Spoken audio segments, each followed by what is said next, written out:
প্রিয় সৌদি প্রবাসীরা, যারা সৌদি আরব থেকে ট্রাভেল পাস নিয়ে দেশে যাবার চিন্তাভাবনা করছেন, আপনারা সাবধান। আপনারা আরও সতর্ক থাকবেন। আপনাদেরকে কিন্তু আপনাদের ফ্লাইট থেকে নামিয়ে দেওয়া হতে পারে বা আপনাদেরকে এয়ারপোর্ট থেকে ফেরত ও পাঠিয়ে দেওয়া হতে পারে। মনে রাখবেন, যাদের কাছে পাসপোর্ট নাই তাদের কিন্তু একটি ট্রাভেল পাসের প্রয়োজন হয়। এই ট্রাভেল পাস ছাড়া কিন্তু তারা কখনোই দেশে যেতে পারে না। অবশ্যই তাদের ট্রাভেল পাস লাগবেই লাগবে। সেক্ষেত্রে এখন ট্রাভেল পাস নিয়ে এয়ারপোর্টে গেলে অনেক রকমের সমস্যা হয়। আপনাদেরকে এয়ারপোর্ট থেকে ফেরত দেওয়া হচ্ছে। এটা বাংলাদেশ বিমানে গেলেও কিন্তু এখন ফেরত দেওয়া হচ্ছে। আপনারা ট্রাভেল পাস করে যাদের কাছে পাসপোর্ট নাই তাদের অবশ্যই ট্রাভেল পাস লাগবে। তো ট্রাভেল পাস করে আপনারা কিভাবে দেশে যাবেন?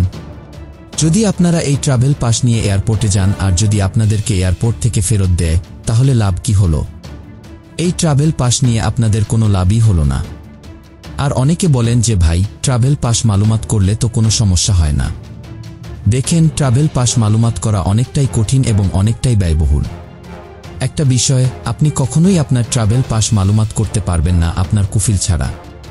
আপনার কুফিল বা আপনার কোম্পানিকে নিয়ে সৌদি যাওয়া, যাতে সরাসরি গিয়ে ওইখান থেকে আপনার ট্রাভেল পাসটি মালুমাত করিয়ে আনতে হবে এবং এটির খরচও কিন্তু অনেক বেশি হয়ে যাবে। সেক্ষেত্রে আপনার কুফিল বা আপনার কোম্পানির লোক সৌদি যাওয়া যাতে যাবে কিনা, এটাও কিন্তু একটা দেখার বিষয়। কখনোই কিন্তু আপনার কুফিল বা আপনার কোম্পানি যাতে যাবে না। তাহলে আপনি ট্রাভেল পাসটি করে নেওয়ার পর আপনি সৌদি এয়ারলাইন্সের একটি টিকিট কাটবেন। অনেকেই কম দামের জন্য লোকাল এয়ারলাইন্স বা বাংলাদেশ এয়ারলাইন্সের টিকিট কাটবে।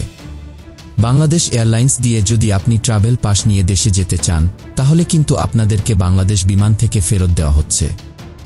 সেক্ষেত্রে আমি বলবো, যারা ট্রাভেল পাস নিয়ে দেশে যাবেন, আপনারা দয়া করে সৌদি এয়ারলাইন্সের একটি টিকিট কাটবেন।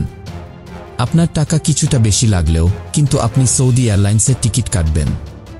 সৌদি এয়ারলাইন্স দিয়ে যদি আপনি দেশে যান, সেক্ষেত্রে তারা আপনার ট্রাভেল পাসটি দেখে কখনোই আপনাকে ফেরত পাঠাবে না। কারণ সৌদি থেকে যে লোকগুলোকে জেল থেকে দেশে পাঠানো হয়, তাদেরকে কিন্তু ট্রাভেল পাস দিয়েই সৌদি এয়ারলাইন্সের মাধ্যমে পাঠানো হয়। এক্ষেত্রে সৌদি এয়ারলাইন্সের মাধ্যমে, বিশেষ করে যারা ট্রাভেল পাস নিয়ে দেশে যাবেন, আপনার কাছে পাসপোর্ট নাই, আপনি এখন ট্রাভেল পারমিট নিয়েছেন, আপনি দয়া করে সৌদি এয়ারলাইন্সের টিকিট ছাড়া অন্য কোনো বিমানের টিকিট আপনি কাটবেন না। তাহলে কিন্তু আপনাকে এয়ারপোর্ট থেকে ফেরত পাঠানো হবে। সেক্ষেত্রে কিন্তু আপনি যে টাকা দিয়ে টিকিট কাটছেন, ওই টাকাটি কিন্তু আপনার নষ্ট হয়ে যাবে।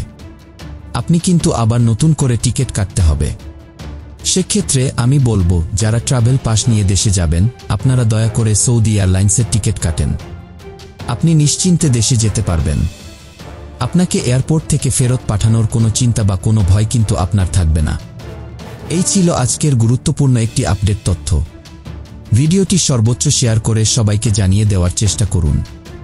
অবশ্যই আমাদের চ্যানেলটি সাবস্ক্রাইব করে আমাদের ফ্যামিলির নতুন একজন সদস্য হয়ে যাবেন। ভালো থাকুন, সুস্থ থাকুন, দূর প্রবাসের সঙ্গে থাকুন।